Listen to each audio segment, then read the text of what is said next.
of the programme, and we're going to now find out more about the sense of how those are helping Southport come to terms with what happened last week with the murder of 3 young children. And Southport's Mosque and Cultural Centre has been very much home to Soyful Alam and to Ibrahim Hussein. And Ibrahim there at the moment as the Imam, and Soyful Alam was there as well beforehand. Gentlemen, it's great to speak to both of you this evening. And obviously, without talking once the charges have now been made, but there is so much more we can still talk about. And from both of you as well, firstly, on a personal note, if I could start, Ibrahim, with you, that, you know, there you were, knowing this place as you did as the former Imam, and your thoughts and work that you've had to do in the last week or so. You took it to Ibrahim, yeah, right? Ibrahim, yes. I am the present Imam. Ibrahim, thank you very much indeed. So tell us that work that you've been doing. Well, we've been trying to reassure the community that everything should be okay, and the police is helping and patrolling the areas, and we have to be like business as normal. So we've been going up and down to our prayers. We have to pay 5 times a day, so we up and down to do our prayers as normal. And we also communicating with all these lovely people that is coming around in our area, trying to fix what these people have done. This is the important part of this, isn't it, as well, Ibrahim? That tell us more about the community were as one. It was the outsiders that came in to threaten and try to split that apart. Is that fair? Yes, the community and their reaction is really heartening. It melts my heart to know that I live in such an area and among such beautiful people. We have really knew all along that these people are, as rock for us. But they introduced themselves, they showed themselves, and they came with all these flowers and all these cards and all the kind words. And more than that, they came really with all the help that they can that they can provide. All these local businesses are coming to mend the fence or fix what has been broken or what has been burned down. So their contribution and their love shows itself, and it reassures us, and we are most grateful to them. Soyful, if I could bring you in here as well now. You know, obviously, the people too of Southport very well. And just to explain to us from the outside how important it has been for all of you who have been as one, and yet there have been others who've tried to split your faith away from others who have different faiths, and yet you all work so well together. Yes, I mean, Southport, and that area is a place I know very well. I lived and worked in Southport for over 13 years. I actually lived in the mosque building. You have the Imam's quarters. So I actually lived in the building with my family for almost 5 years. So I know the neighbors very well. They will know me very well. And, there had been a lot of interfaith, work that has taken, a lot of interfaith work, has taken place in the town. And we knew I mean, we knew that whatever the scenes that we saw, these were not scenes of the people that were there.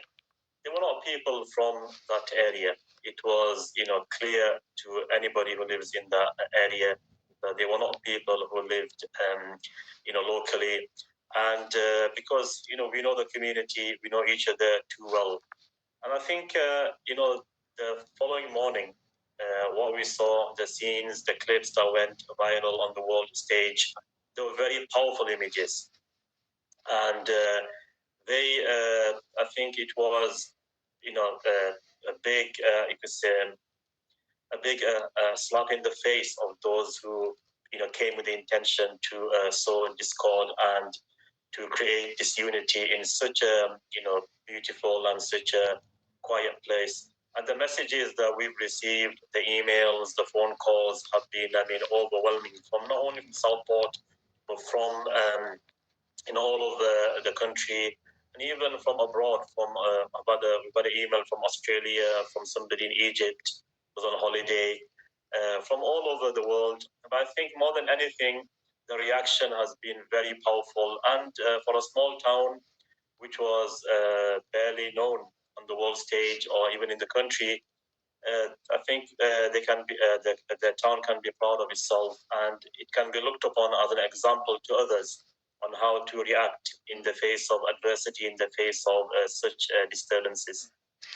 I'm so pleased that you've used the word proud and pride as well. So, really, for you, Ibrahim, as well, stuck inside that mosque as you were in those moments as there were rioters trying to goad you and to get in and do what they wanted to do.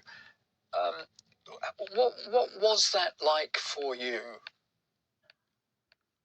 Well, naturally terrifying. We were literally fearing for our life. But of course, whatever happened, it has to take second place to the suffering of other people. Yeah, I have to really reiterate what Soyful have just said. This community in here in Southport, we've been having visit from churches.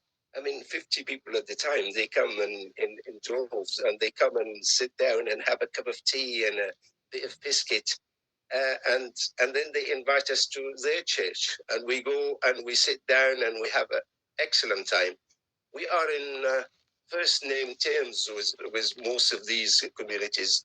A local rabbi used to be here. He passed away, unfortunately, now. But we also, he came to our mosque, and he invited us with our children to his synagogue while there was, I believe there was a bar mitzvah or something. So we attended there. So we are connected very, very well with the community. It doesn't matter where they are from. They're all welcome, and we are also welcome in their places. So the community spirit in here always been fantastic. And I think Ibrahim, through that as well, is that the interfaith is the strength of Southport then.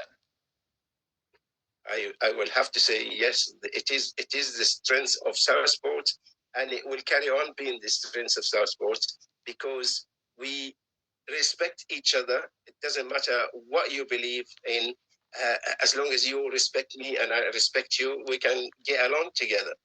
And these people are trying to divide us, but they I don't think they will be able to.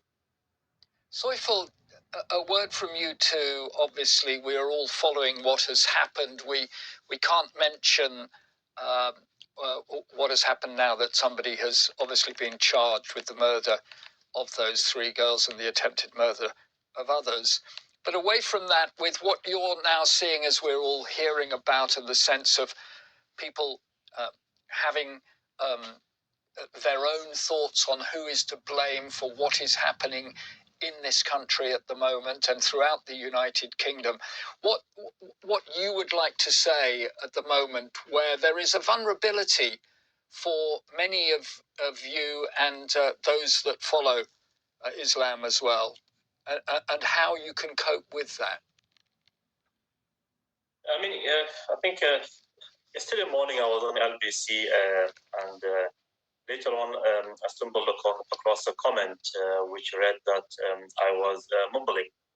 And I think that's the only thing I can do at this moment of time. The only thing is, I mean, I could probably mumble because I don't think I can find any words or any language to really, make any sense of the madness that we are witnessing at the moment. I mean, at times violence is all wrong, but sometimes you probably understand the reason or motive behind certain acts. But at the moment, whatever is going on, it's hard to understand, what exactly is going on. Who are? I mean, we don't even know who the target. I mean, as for how we should be feeling, I mean, we see we saw in Southport, yes, the mosque, of course, it was a target, but the mosque is only part of of a community. It was an attack on a community, on a town. But what we see on the news is an attack on the police. So I mean, people we're asking who is the target? Who are the people apparently angry with? We see businesses being attacked. We're seeing, members of the public or public property being attacked. So as for how we should feel, I think we're all in a state of confusion, not knowing exactly what the problem is. Yes, the name Islam and Muslim is being mentioned, on comments and here and there. But I think we're all a bit confused as to exactly what is going on. I'd say I think everybody probably is feeling a bit tense at the moment because the violence has spread, quite widely. But I mean, like I said, it's hard to make sense of really what is going on, and I don't think we know really how to feel. I mean, if that makes any sense. It certainly does make a lot of sense to me, and I think that you have put that so well. Ibrahim,